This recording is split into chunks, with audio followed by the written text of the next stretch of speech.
going on, guys? Your friendly neighborhood fanboys are back finally. I think we say we're on hiatus every time we show back up. Yeah, we're back from the fourth every 3 hiatus weeks. this year. Fourth hiatus in 3 weeks. We record 17 one million. podcast, hiatus, another podcast, hiatus. Mhm. So Yeah, but we're here.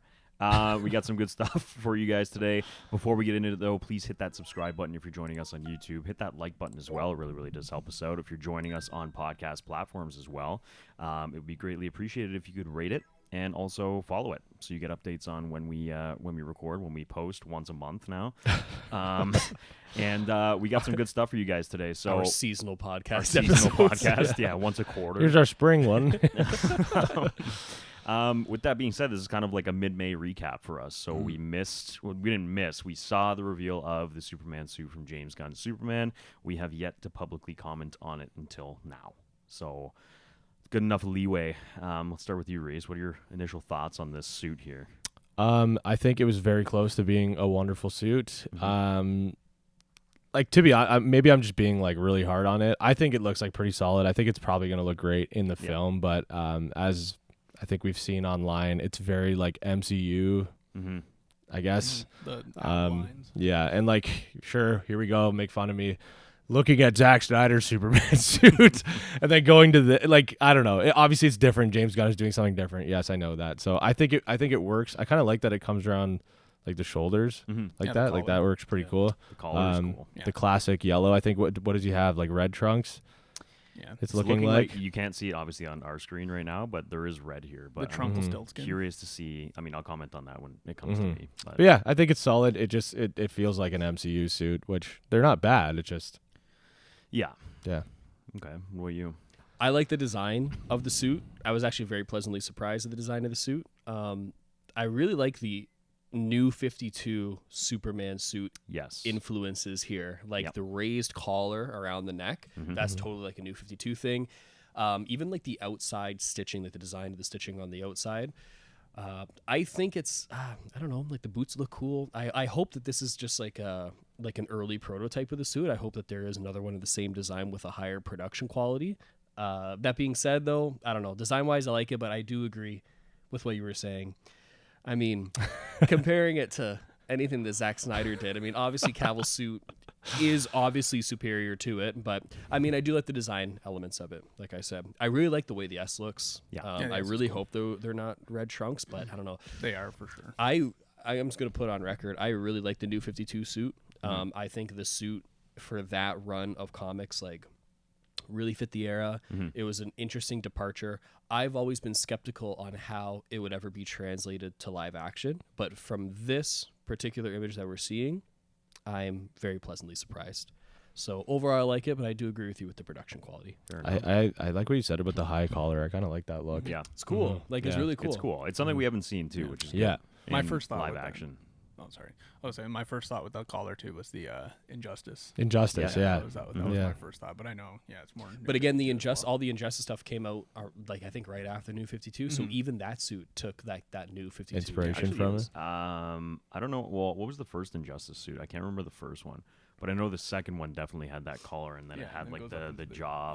Which that part I didn't like. Really, I didn't mind that. I thought it was different. I like that more for like Ultraman type stuff, you know what I mean? And it fits that, like, it fits Injustice because he is kind of like Ultraman in that sense. For the 21st century, like, Superman suit is always iconic in terms of his design. If you look at the historical context, though, you can definitely tell the suit was designed in the 30s, right? Like, but it's become so ingrained in pop culture. Doing little things like the stitching, even the way if you look at the photo that we're looking at here, even the way that the sleeve is fitting, like, around his wrist, like, there is just like kind of like a modern kind of look to it that you get with that raised collar and the stitching. Like, I don't know, like, for the 21st century that we are currently in, spoiler alert, I think it definitely fits. So I don't know, I like the modernizations personally. I would say, generally speaking, I like the overall design, but there are a few things that bother me about it. So obviously, we can't see the extent of the trunks and stuff. We can tell those aren't trunks, bro. You know what? Here's, like, there's a yellow belt for sure. Yeah. Okay. New 52 had the red one, I believe. Yeah, you're right. The red trunks, I'm curious to see if they're like more boxer brief style. Nice Fruit of the Loom, you know? But actually though, because like I feel like that would at least be like better, or if it like tapers off and kind of goes down his leg, like color accent, like Spidey type stuff. Yeah. No, I'm saying it's either gonna be Fruit of the Loom or it's gonna be Saks. Like, exactly. I don't know. We have yet to determine. Great boxers, literally. Wish I had Saks Avenue. Great brands either way. Here's the thing. I know there's been much debate about like trunks or no trunks, and like all the purists from like the Reeves era and like Golden Age love the trunks. I like them in the books, because I think it doesn't hold obviously as heavy as stake or like relatability that obviously something on screen holds. Right. I personally don't think it looks great in a modern day to have him wearing like a fucking Speedo over top of his suit. And the other thing I have an issue with, like I like the symbol, but like I just think there's way too many influences in one suit. Like, yeah, but I kind of like that. Yeah, I don't mind. I think I would just like it better if it just didn't have the trunks. Like, I love the yellow belt. I think he needs more yellow. We've been kind of lacking the yellow over the years. Yeah, I like the yellow. Especially in like the Henry suits. Like, you barely, even in the S in his suit, it's very, very muted and subdued. Yeah. But that was just the overall look. Whereas this is very in your face. I like it. I like that they're going with Kingdom Come style S, or even like New Adventures of Superman, like that new cartoon that's been doing pretty well. But yeah, I just a lot of the stuff I've been seeing online, which I agree with, is like I don't think it's a good first look reveal because of I understand it contextually, like it's very Kingdom Come, like that shot of him like in his living room, like, you know, with his like shirt open and stuff like that. Like, it's very reminiscent of that. And again, sorry to cut you off, but you got to remember Kingdom Come, that suit was Alex Ross's design, very influenced by the original design of the 100%. suit that came out in, in the 100%. 30s, right? Alex Ross even reposted this next to that frame on his Instagram, and it's like, I love the S, like 100%. And like I get it. Like, it humanizes him. He's like obviously been through a battle. The suit is very dirty and stuff compared to that first look in the Arctic that we got of it being all pristine and having the snow on it and stuff. So I just think it's not a great initial look at the entire thing. Like, if he was just like standing up or maybe like floating or something, so we get the whole shebang, then I think that would be a little better, because this directly leads into my next point. I don't like the fitment of it at all, to be honest. At least how he's currently it's sitting. A very unflattering pose. Like, that was my whole thing, is just like they shouldn't have had him sitting down, because I'm sure when he's in action and moving it fits him better, but they chose him hunched over, like any show is gonna, like I'm sure Cavill's suit did that too. Think about like shooting weddings though. Well, no, like, because Cavill was an animal and he was massive. I know, but I'm saying kidding. clothing wrinkles, right? So if he's leaning over, and you can see his suit flex, and like see, like even like the courthouse scene, like I always notice like the arms and stuff, they crinkle at the same points. Obviously there has to be some. It's a guy wearing a suit. To move in it, you have to. Yeah. Sure. But like this, I don't know. It's just like, otherwise it's gonna be like Michael Keaton Batman. The enemy's over here. I just think fitment wise, at least right now, at least how we're being shown, it looks very MCU in just like the material and the fitment, because MCU is notorious for not having musculature under the suits, which is fine. But they all kind of have the same design language, which is really why I hope that the rest of the suits in the movie look different. Because, and I don't mean that, like, and obviously they're going to be different suits because they're not all Supermen in the movie, but, like, I'm talking just material and design language-wise. Because when they all start to have this, like, the V-lines and, like, all this kind of design work going on, they all look like they came from the same place. And, like, that to me just kind of pulls me out. But I'm still looking forward to seeing the whole thing. I'm just very skeptical and curious about the crotchal region. Mm-hmm. Yeah. So, if I can also the just gooch linen. If I can also just add one more point of speculation as well, because we don't know. Like, if you look at the entire photo in general, there is no way that this is an actual frame from the film. Like, there's no way. No, he said he insisted it's all in camera, which I was going to have a camera. comment. Well, yeah, I don't think it's a frame from the film though, but it is all in camera. So it could have been. It could have been. Maybe this is a prototype of like his first kind of like fitting, like in terms of like meeting with the costume designer, like all that kind of like we don't know how close. Sorry, it's damaged. Yeah, but you can do that for the photo. I'm just saying we don't know how close this suit is going to be to the actual final version. Gotcha. Right. Gotcha. One note I do want to quickly make: he looks great in the suit. Like he looks like Superman. Like it's crazy. There was a workout photo that his trainer posted, I believe, too. And he looks like a monster. I will pull it up. What are your thoughts as I'm pulling this up? Dan? I'm like indifferent about it. I my immediate thought was just I think it was a poor choice of pose to show him off in the suit, which is why like all the big comments about like the fitment and all that, which I understand. I like the logo. That was the first thing I thought. I was like, I usually I don't like that style of logo, but it really came around in the photo. But wow, the guy's not small. The guy's a monster. Put on some. So what to the viewers listening right now or the listeners listening, we're looking at a photo of him working out. And he looks absolutely yoked. But disgusting. Yeah, not a small fellow right there. The thing too, like he's this big. I think he said he put on 50 pounds of muscle for this, which is insane because he was a thin guy before this. Yeah, and he's also 6'4", so he's actually going to be the largest actor that's ever played. Like even Chris Reeve was 6'3", and he put on like I think 20 pounds or something. He said like that, and like he looked good, like in all that training footage behind the scene. Like he was big, but the suit did it no justice. He was wearing a sock. Yeah, but like that's kind of the vibe I get from this suit though. Like because I wish it kind of emphasized. Obviously, I know he's going for a different kind of look and whatever, and like you can see his size through the suit. But I just wish it had a little more emphasis on his musculature. It's the pose. It's because it's the way he's sitting. His arms are stretched out. He's not like in a curl. It's an unflattering photo. But I think we've just been so like we've been blessed to have the Cavill suit. I know we keep going back to this, but I actually mean this seriously. Like it's the most accurate in terms of like how you would expect Superman to look right off the page, kind of thing. Like it has that 12% added musculature underneath. Henry's still a beast and still big, but like having those little, having it a little more sculpted, I want to say, it just, I don't know, it's just like it's the perfect encapsulation of like what we've come to get used to out of Superman, I think. So that's why it's such a hard, like... I think it's like, out of all characters, it works the most for Superman because he's literally not a human. like he's, so I mean, like, he would have this insane musculature, so like... 100%. I get that, yeah. And like the other thing too is like his suit in those movies is like, it's Kryptonian. Like it's constructed by the ship. Like it's a garment that is supposed to look alien and like outer worldly and like emphasize the stature of that person. Whereas this is probably going to be Ma either made it probably or Ma made it, made it like or like in her something sewing like, machine in the living room. 100%. I mean? So yeah, like I'm cautiously optimistic about it. I do like the majority of it. I just hope the fit and finish in action is good. I want to see it. I do want to see the cape. I hope it's not short. I don't think so. It's like on the floor there. It's draping. It'll be long enough. Yeah, it'll probably that's be the like one thing that wedding bothered me about bride the Batman. Dress. Is just It's his gonna be cape is like scraping a across the shawl. floor. Good. Yeah.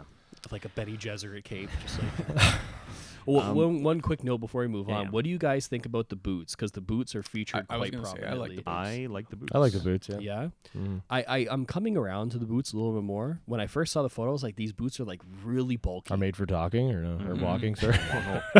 If they just fit, I'd be concerned if they were talking. Yeah. They just look really bulky, but I guess you need the bulk to go over those fucking boulders of calves the guy's got probably. 100%. But I do like them. I think again, material-wise, it just throws me off. That's just like the texture, material, and everything is what really kind of... They are the most CW looking, I think. That's what I was just going to say. The entire suit. The whole suit actually looks pretty CW. Here. The whole suit, to me, looks very Tyler Hoechlin suit, which the most current one is good. Yeah. But again, it's just like it seems like it's on the same plane as that. Yeah. So at the very least, I hope that either in like at some point at the end of the film or like in the next sequel, they might retouch it. But like at least in the sequel, I want to see something new and hopefully sans trunks. Sure. Yeah. You know, I mean, Marvel always retouches their suits in post too, so I'm sure they'll do something to like maybe fix the musculature or the fitment if there's something out of place. If it like is very weird, jarring. yeah. I also think Dan just nailed it though. It's just like, why was this the pose you chose to show off your Superman for the first time? Like, have him like floating above the city and like showing off his like stature plus the suit. Like, well, even his face, like it's like it's like a blink shot. It's like he's like mid squint. You know, like if I was David Cornswin, it's like, this is the photo you chose of me to I've been working my ass off for months. Well, that's why I was saying earlier, it might be this might have been like the first fitting that he went to. It might have been like the costume designer made the first prototype of the suit, and then he went to go try it on for like a fitting or something. So like, I don't know how. But even his face though, he's like literally blinking. You know, like that's like a photo. Like when you're going through all your photos, it's like that's the one. It's like, okay, we'll get the next one where his eyes are open. You know, like I'm just saying, like there's no way that this is gonna be like a frame from the actual film. I don't think. Yeah, sure, it's like in camera. They just probably meant like they shot it in a camera. This is the volume behind them for sure. 100%. Yeah, I was gonna say for this shot, it's probably gonna work because it's like whatever room. I'm assuming this is like his apartment or maybe Lois's apartment or something like that too. But again, like this probably isn't even like a film going to be a scene in the film. I don't know. We're all speculating at this point. I'm assuming it will be a scene. It's not going to be this exact frame because they wouldn't go through all this trouble to shoot this still on the volume if they weren't actually doing anything here. Yeah, but spent $100,000 to take one photo. Yeah. All right, we got it. Now we're good. Anyway, yeah, I mean, overall, I do like it. I do too. Yeah, yeah. When are we supposed to see a trailer? Probably not for a while. Probably like when we're like 35. True. Yeah. It's a good call. Exactly. So. But yeah, this is all our opinion. Like, you know, like I agree with you, Ben. I like it overall. Obviously, we're gonna have a few nitpicky things because that's just the way we are. But you know, we nitpick from a place of love. 100%. And I'm still very excited for the film. I think if anyone is going to pull off a film with this many characters in one, it'll be James because he's done it multiple times. I just hope there's not that many characters in it. That's all. Yeah, I'm curious to see how it all balances out, but I do have faith. On to the next topic. Supergirl, Woman of Tomorrow. It's going to be the second film from James Gunn and Peter Safran. This is actually kind of crazy because we're getting Superman in 2025, and then now we have a confirmed release window of summer 2026 for the Supergirl movie. It's wicked. Yeah, it's kind of interesting because Millie was cast. Obviously, that was kind of a rumor for a little bit, and then it was confirmed. But she's also been like publicly confirmed pretty far away from the release of her movie. So that has people speculating that she might pop up in this one at some point. True. Maybe post credit, maybe just in it in some way. Which would be cool to see. But we do know that Tom King, the Woman of Tomorrow book is a large inspiration. I think James has even said something like, you know, Tom King's going to be involved in some way as well. Isn't he like co-writing it? Something like that, yeah. Like, or like an advisor. I don't know what. He literally wrote a movie writing that book. Yeah. It's a great book. For people that haven't read it, like Dan, Reese, and I have not read it, what can we expect, Alex, out of something like Supergirl? I mean, that Supergirl book that they are like Woman of Tomorrow, if they're really going to be like really trying to faithfully adapt that book, it's a very singular Supergirl story. And it's really Supergirl helping this other girl from this very, very far away planet whose father was basically killed by like a bandit, and they basically chase the bandit through like a bunch of planets and like all that kind of stuff, right? For like the girl getting like revenge, right?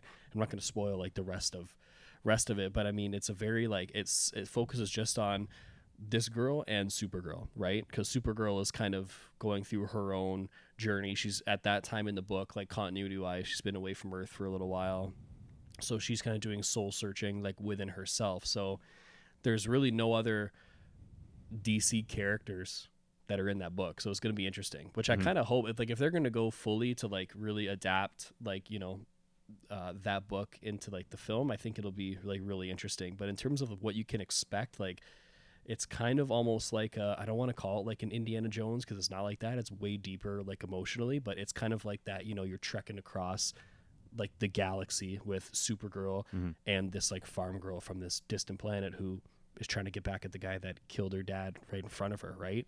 I'm really excited. I don't know. That's cool.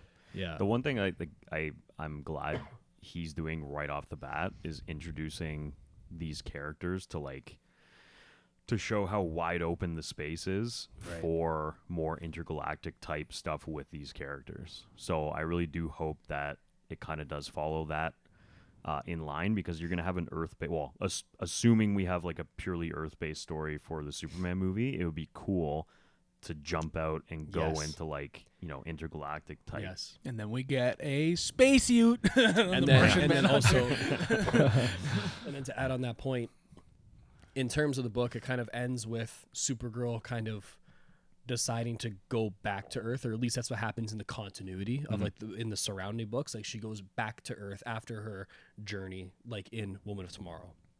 So it really excites me that Tom King is going to be so heavily involved, because Tom King is known in at least like the comic book industry. Like he's really, really good at focusing on and really exploring the really deep emotional depths of all the characters. He did it with Batman.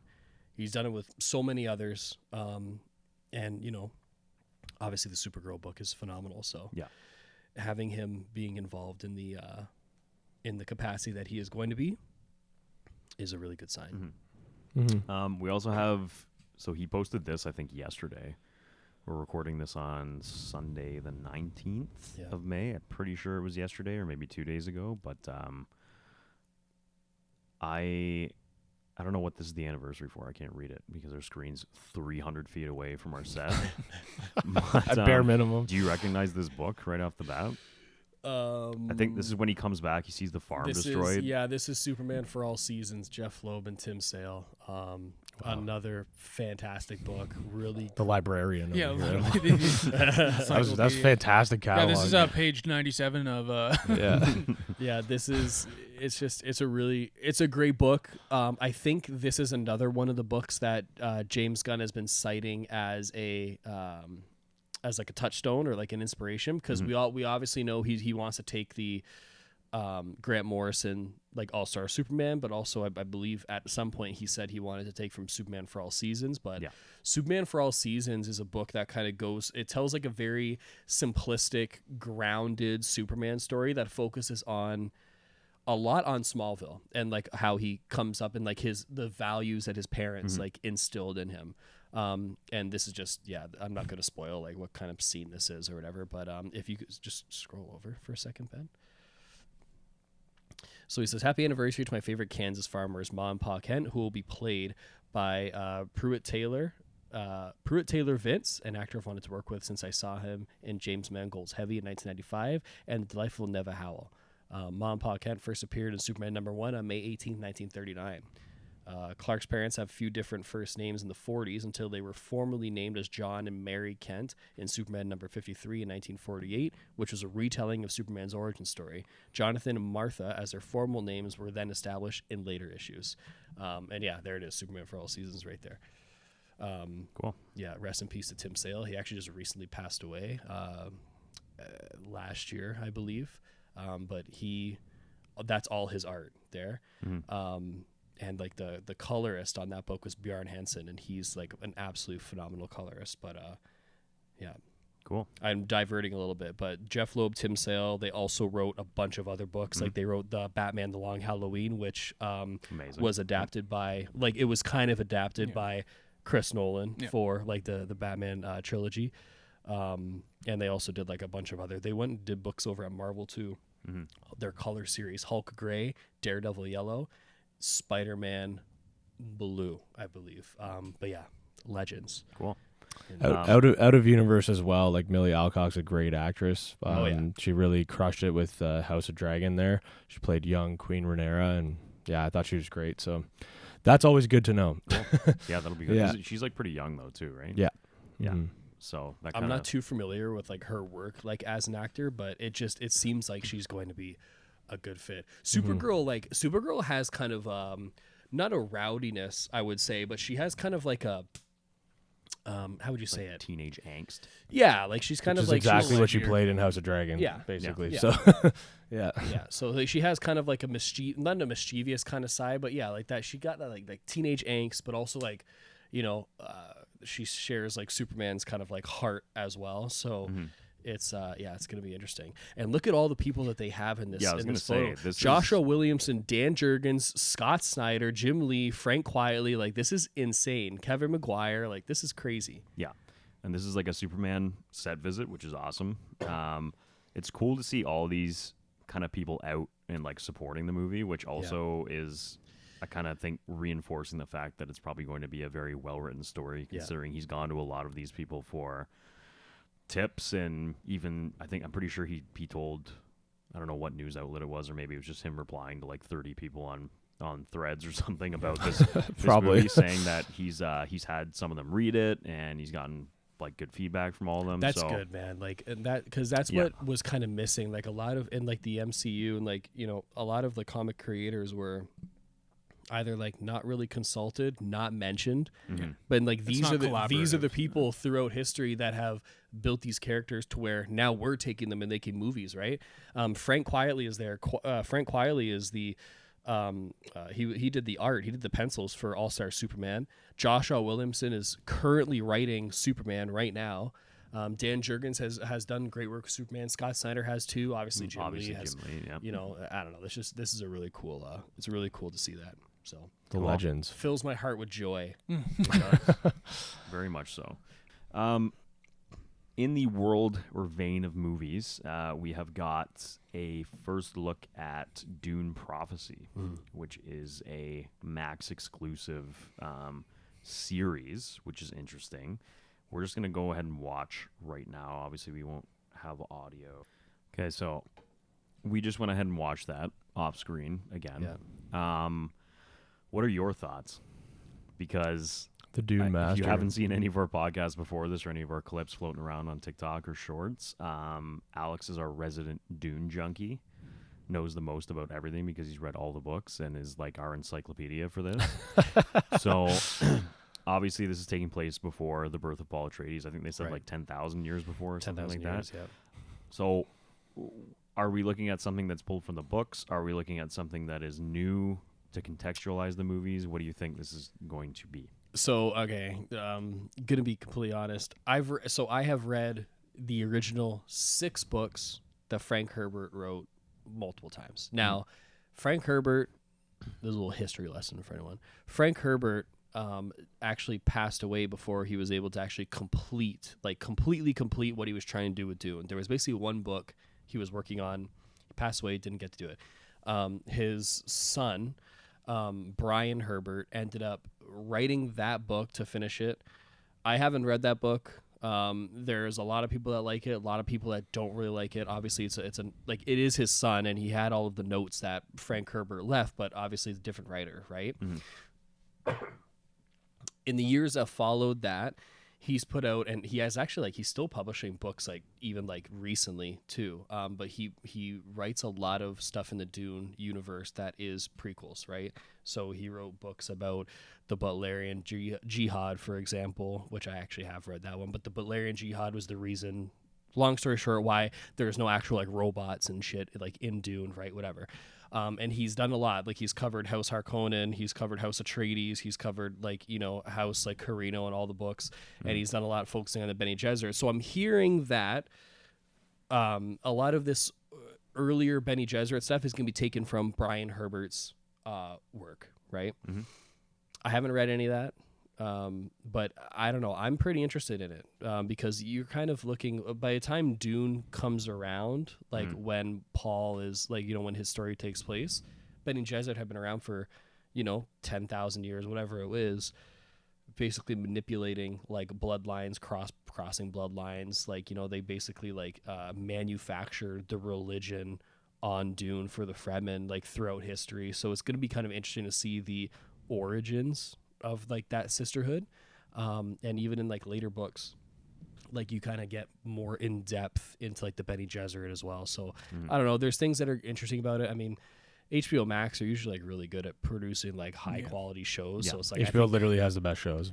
That's what I'm saying. So I don't think it's gonna be like some like stupid like Disney Plus like, oh, we're gonna make this show to supplement this movie. It's not gonna be like a She-Hulk basically. You know well, that was my initial reaction because like we live in a day and age where it's just like as soon as there's one success of a franchise, like how can we do 8,000 things to capitalize on it? So my initial thought was like, oh, good, a spin-off series to a masterpiece of a movie that's not going to be held up to the same. This is not the first TV show from Dune, though. I know.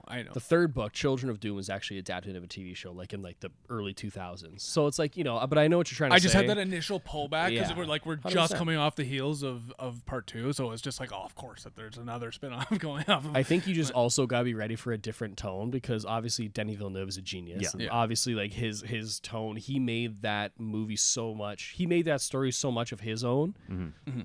So I assume they're like building it off of the foundation he set, though, because it seems like it's very, you know, it's not quite him, but they're doing a very good job emulating what he created. So, what do you guys think about it, having seen the movie, though? I mean, I like the Dune movies enough. Like, I think they're fantastic films. I personally, I'm not that invested in the universe of Dune, so like I don't necessarily see myself wanting to dive deeper into the lore. Like I'm enjoying the Paul Atreides story and what we're seeing in the films. Wait till I mean, but it's not a universe that I'm like I need to know every single detail about. Like it's like I want to see the movie, enjoy it, amazing movie, call it a day. But that's just my personal opinion. Like I'm not saying that there's anything wrong with the story, and then like I'm sure this is for people like you, Alex, or people who really enjoy the lore of Dune. But I think I just hope they don't pull a Star Wars where it's like, oh, people like Star Wars, let's give them all the fucking Star Wars. Like I think Dune is so great and like absolutely crushed at the theater because we had to wait like how many years, 4 years for the next one with no other Dune content. And it was like, wow, it was something special. It was singular. Right? Whereas like with Star Wars now, it's like, hey, a movie's coming out. Awesome. There were also 6 shows that fucking were shit. But like, but so like, I just hope they don't take it and run it into the ground. And like seeing Dune, like you said, Dan, was an event. It's special. It's something that's meaningful. I'm not saying like this could be amazing, but I'm just scared after we've, you know, most of the properties that we love have been like shit on, thrown in the toilet, and flushed down the drain. So like, no, 100%. I just think like with properties like this, especially ones that have been directed by someone like a visionary like Denis, exist in their own space in my head. So like seeing something like this, I just hope it doesn't water that down. Just kind of going off what you were just saying, but. Like even the same thing with like there was a Blade Runner show announced. I don't know when and if that's even going into production, but that's gonna be on Prime. Like I just hope like these things, like for going on that example, like Blade Runner 2049, one of my favorite movies ever of all time, but it works so well in its own contained film. Obviously it's a sequel to the first, but 2049 sense, it's such a deep, multi-layered film. Like it's very spaced out. It's like there's a lot of room to breathe. There's a lot of room to leave the audience, you know, thinking about the material they're watching. So like to go and now make a show just like this is doing it's kind of scary to me because like I don't know, it could go either way. It could be like, oh, okay, like that was cool. That works on its own as well. Yeah, I'm still looking forward to the next one. Or it's like, okay, why did I have to see that? Like, I don't want it to take away from that feeling I got watching that movie. Let me give an example with like Star Wars. It's like something that I always think about is like with Han Solo and like his story and his background. Like the Kessel Run was like a myth of legend, and then in the Solo movie they took that myth and like here's literally the Kessel Run. It's like I didn't want to see that, like, you know, like that was the mythos behind the character. Like it takes away to play devil's advocate a little bit. Go ahead. Yeah, I love that. I know you do. I know. You're usually the one doing it. I know. Come on. It's a complicated dichotomy. You see. Yes, of course. No, it's never favorite word here on the podcast. Okay. So I'll compare Dune to Star Wars. Now I understand your guys' critiques, and honestly, I agree with you because I'm also against the watering down of franchises because you know now we just live in an age of such rampant consumerism that it does definitely water things down. That being said, as someone that has read past the first, I would say 2 books in the actual saga of the original Dune, the story of Paul Atreides is not the most impactful event in the entire universe of Dune, right? It's one of them for sure. It's actually his son that actually does more for humanity after, and like you realize Paul was kind of bitched out a little bit because his prescience kind of scared him. He tried to run away from it. Not to spoil anything for Dune Messiah. That differs a little bit from Star Wars, because after Darth Vader dies, I don't want to see anything else after Darth Vader, because nothing is going to kind of top honestly that. Just don't get me started on this, because I'd be happy to rant. No, I don't. But would you agree with yes. with that? Like, okay, And going that's off why- the thing that everyone hates. Oh, somehow Palpatine returned. Right there, Vader sacrifice gone. Yes, exactly. And you know what? Those 6 movies from from when you see Anakin to the death of Darth Vader, it's like that is definitely the most impactful thing in that universe, right? Mm-hmm. Paul's story in Dune Part 1 and 2, and in this next movie in Dune Messiah, it doesn't actually end there, because the books extend thousands of years beyond. By the time the 6th book is taking place, they're referring to what Paul and what his son done as legend, because it happened thousands and thousands of years prior. So all I'm saying is Dune, in its original concept, was meant to be. By the time Frank Herbert died, he meant it to be a very an eon, multiple eon spanning kind of timeline of human history. If that makes So you're saying this kind kind of stuff would work because there's so many different stories and eras. Exactly, to tell. exactly. Okay, gotcha. And the Bene Gesserit, as you get further along into the books, you actually learn more about the Bene Gesserit through how the story unfolds, and it's interesting because the Bene Gesserit end up having the most accurate record of human history, and than anyone else in the universe, because they detail it so heavily. So it is I'm glad that they're kind of focusing on the origin of the Bene Gesserit and not the origin of House Atreides or something, because the Bene Gesserit sisterhood is kind of this force that kind of continues its thread for thousands of years, right? So. That's where it kind of differs a little bit. HBO Max, obviously HBO has been reliable forever, and they produce some of the greatest. Max, sorry, but I mean, it's the same kind of umbrella. But that's why I have a little bit more faith in something like this, right? But I don't want to see anything after Darth Vader dies, is what I'm trying to say too. That's why I've removed all this. We could talk about Tales of the Empire while we're here. Yeah. Acolyte too. Yeah. Okay. Lightsaber whip though. Yeah. Yeah, it looks really good. Now Okay. Actually, let me talk on that. Let me talk on that, because I actually have information about this. So we've actually seen the lightsaber whip in Clone Wars. I don't even remember it. That's how not memorable it was. I disagree with the lightsaber whip off the bat, if you couldn't tell. However, in universe, if you use a lightsaber whip, your entire force focus is to guide the blade. So basically your whole thing is surprising somebody, and you have to win the battle immediately, because then after that you're open to so many attacks, because your entire focus is focusing the blade into that whip. So it's okay, yeah, cool, but unless you kill your enemy immediately, I'm why it's cool, I get it. I'm sorry that I'm going against everything, trying to be different. Maybe I'm one of those old guys now, but it looks cool, sure. I also like that it's purple. Yeah, purple's cool. We haven't seen that since Mace Windu. See, no, I don't like that it's purple, because Samuel L. Jackson specifically only wanted to use purple because no one else is using and he wanted to stand out. Yes. Okay. I personally, that's my favorite lightsaber color, so I was cool. And of course they put it in a whip. Awesome. Yeah, I like the purple. Can't wait to see it. But then now we're quickly gonna touch on. Actually, sorry. What do you guys think about the whip? My bad. I didn't even know that context of it until you just said that. So now it makes sense. But at the beginning, I was like, "How's that work?" Considering it's a fucking beam of light that is supposed to be concentrated into a sword. So, but it's a sword. It's a sword. But using it, using the force to shape it makes total sense now. But yeah, I just hope it's not just a cheap thing that they pull out and it's fucking Indiana Jones. It's meets gonna be Star Wars. Well, basically what Star Wars their plan now is, let's show all the coolest footage in the trailer and then fill it with shit that you don't care about. So basically that whip's gonna come out once, they're gonna do one thing with it, and you're never gonna see it again. So good. What do you guys think of the whip? No comment. I'm just. It supplements the nay for sure. Yes, it does. Insert that video of that school doing the gymnasium performance. Now watch me whip. Now watch me nay. Anyways, proceeds the nay.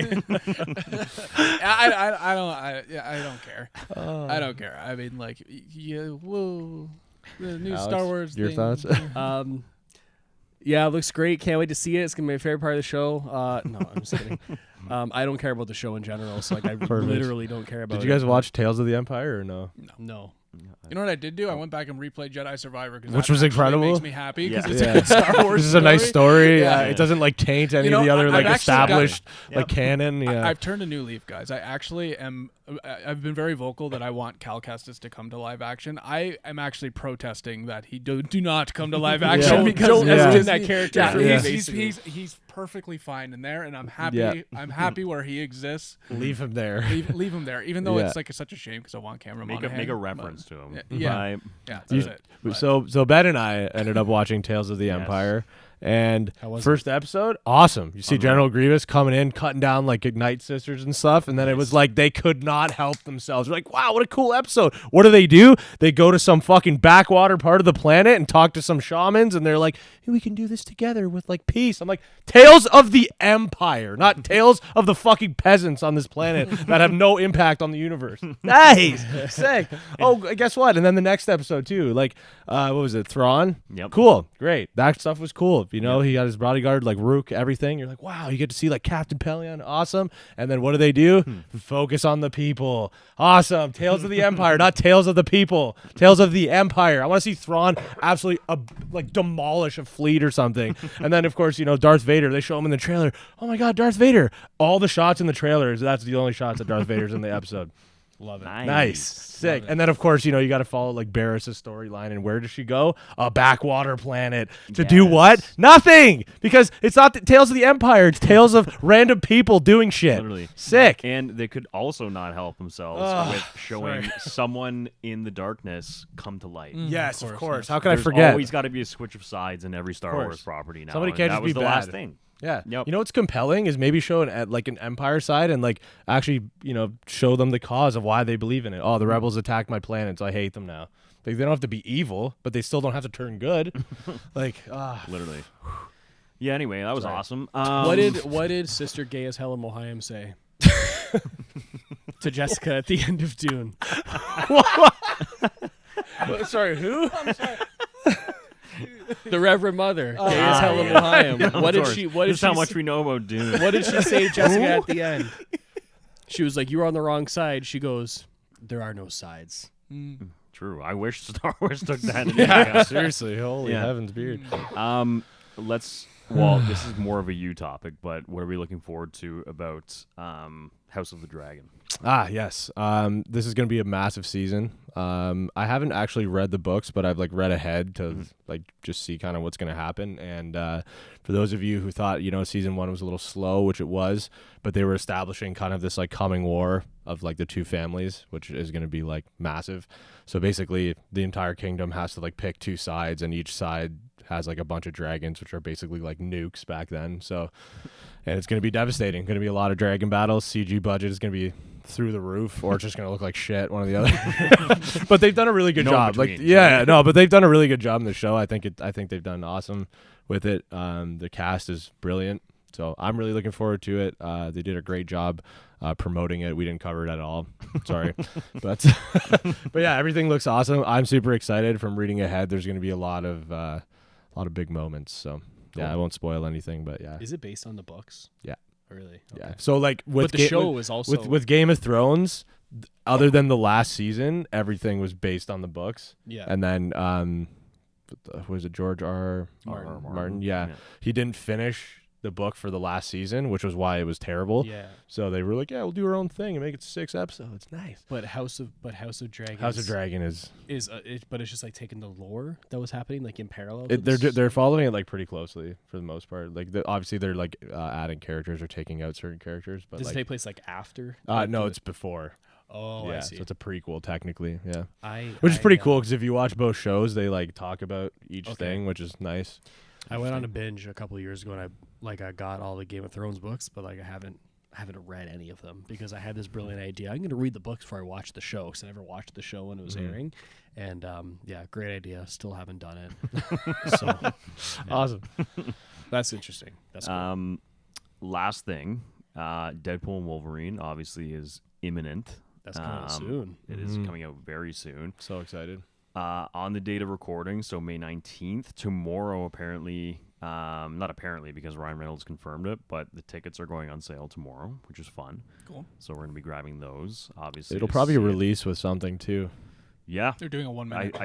The rumor right now is, I think for any of you who follow leak culture, Daniel RPK is kind of a known leaker, and he says that it's going to be accompanied by a 1 minute look at the movie, whatever that is. Cool. People are saying maybe it's the pre-theater role that people got to see at CinemaCon, which was like them telling you to like shut your phone off and like stop being a fuck, basically. It's like that might be the clip they release of it because that's actually going to be playing in theaters. So I don't know what it's going to be, but Dan has a great MCU Deadpool and Wolverine video coming out, another video essay for those of you who like my Halo Fallout one. So go check that out. That'll be dropping with the ticket drop tomorrow. Looks great. Yeah, so thanks for tuning in. If you've made it this far, we really, really appreciate you. Again, hit that like button. Really, just help us out, and subscribe to us on YouTube and all of the podcast platforms. Appreciate you guys. We'll see you hopefully not in another 4 weeks. Love you. Thanks for tuning in.